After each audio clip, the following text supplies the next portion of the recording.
In this video, I'll show you how to enable unknown sources on LG TV. Step 1. Note TV limitations. LG TVs run WebOS, which does not natively support APK or Android app sideloading. Some access to unknown sources is possible only via developer mode or web apps. Step 2.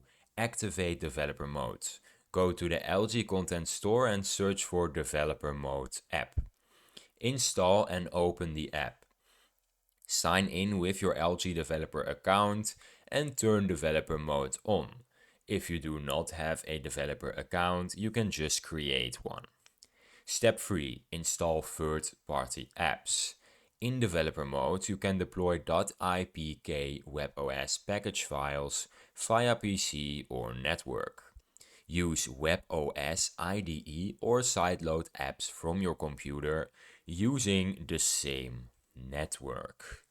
Step 4. Stay secure. Only install apps from trusted developers.